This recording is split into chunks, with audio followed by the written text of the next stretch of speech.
A couple of weeks ago, I did an episode of Things That Need to Be Said, highlighting the fact that more people are finally saying the things that need to be said.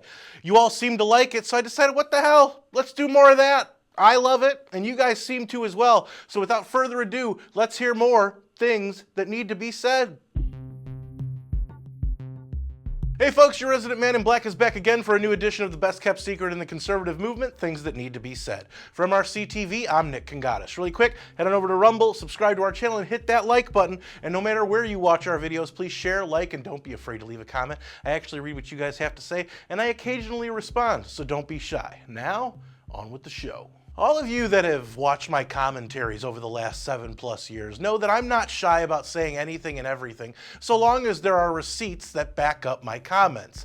In that spirit, I've noticed that more and more people are less afraid and more bold than ever to be part of what is now counterculture and say the things that need to be said. First up is UFC President Dana White while taking questions after the controversial Strickland-Duplessis fight this past Saturday.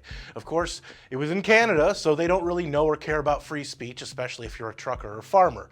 But one reporter asked White whether he'd ask his fighters to tone down their rhetoric, making a clear connection to the polarizing comments pre-fight by Sean Strickland. Here's what White had to say. You obviously give a long leash to your fighters about, what they can say when they are up there with a UFC microphone and you are getting into territory of homophobia, transphobia. Like, is there... I don't give anybody a leash. Well, I'm saying you... A leash? like... Free speech. Control what people say. Gonna tell people what to believe. Gonna tell people... I don't f***ing tell any other human being what to say, what to think, and there's no leashes on any of them. What is your question? I was asking that question. I'll move on, though. Yeah, probably a good idea. That's ridiculous to say I give somebody a leash. Free speech, brother. People can say whatever they want and they can believe whatever they want. Next up, there must be something in the water in Davos, Switzerland, because they've actually allowed opposition to their elitist superiority conference to speak on panels and in interviews. Take Heritage Foundation President Kevin Rogers, for instance. He was not shy in basically telling these power and control hungry asshats what he thinks of them. But the thing that I want to drive home here, the very reason that I'm here at Davos, is to explain to many people in this room and who are watching, with all due respect, nothing personal, but that you're part of the problem. Political elites tell the average people on 3 or 4 or 5 issues that the reality is X, when in fact reality is Y. Rogers said what I just played you as a lead-in into these examples of their bubble-constrained worldviews. I'll be candid here because I think I've been invited here to be candid. Elites tell us that open borders and even illegal immigration are okay. The average person tells us in the United States that both rob them of the American way of life. Elites also tell us that public safety isn't a problem in big American cities. Just travel to New York or Washington or Dallas, Texas. The average person will tell you that the lack of public safety damages not just the American way of life, but their life. Elites tell us that we have this existential crisis with so-called climate change. The solutions, the average person know, cost more human lives, especially in Europe during the time that you need heating, than do the problem and the problems themselves. The fourth, China. The number one adversary, not just to the United States, but to free people on planet Earth. Not only do we at Davos not say that, we give the Chinese Communist Party a platform. And fifth, as we sit here, another supranational organization, the World Health Organization, is discussing foisting gender ideology upon the global South. These are practices that are under review, if not being rejected, by countries in Northern Europe. Folks, how long have I been saying that China is the enemy of the people? And I'll get some idiot in the comments saying, oh, you're racist against Chinese people, when they know exactly who I'm talking about. Hey everybody, I'm Chinese! And everyone get mad. Stop making that face, that's offensive. What? This is how I feel inside. I'm talking about the government that has concentration camps across the country that enslave more than 1 million people. I'm talking about the government that continues their gain-of-function research to this very day, attempting to create a more deadly coronavirus. And so if you want to think that I'm talking about all Chinese people, then you go ahead and think that. I don't care anymore. I don't mind, because your opinion doesn't matter. And you don't have to like it. It's simply the truth.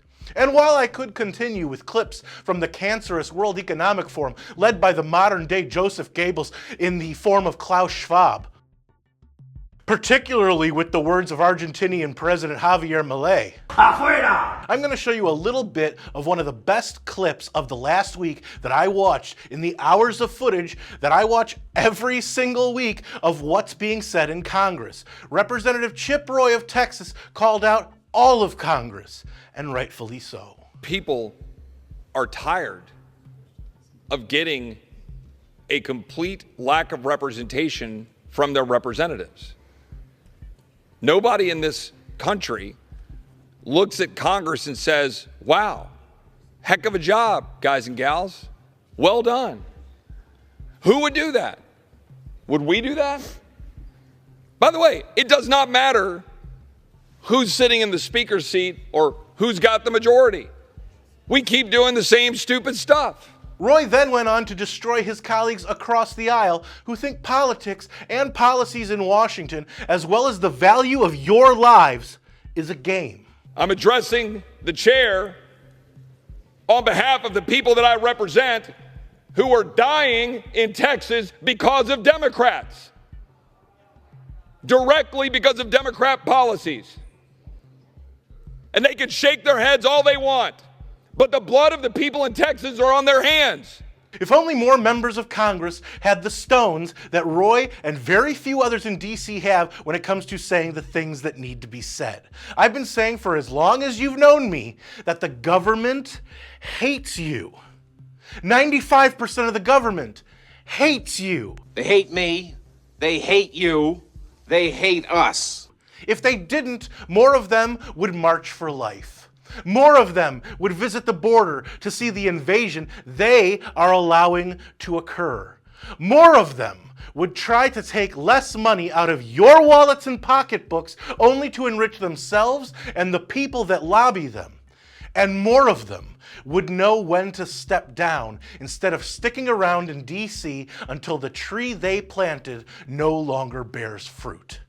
Screw them, folks. We hold the power. They're just borrowing it, and the bill has come due. So, were these things that needed to be said? Let me know what you think in the comments, where I do read most and reply to some. And don't forget to subscribe to our channel on Rumble and hit that like button. If you like this video, don't forget to share, comment, and give it a thumbs up. Those are the best ways to help these videos reach more people, and it's the best way to let us know you want us to keep these videos coming. Subscribe to our channel and hit that notification bell so that YouTube might actually let you know when MRC-TV comes out with a new video if they haven't censored or taken it down yet. Like us more on Facebook. Check out more of our work at MRCTV.org. And if you want to support our content and the conservative movement, head on over to MRC.org/donate to help us out, since we're a nonprofit and couldn't do what we do without all of you. For MRC TV, I'm Nick Kangadis.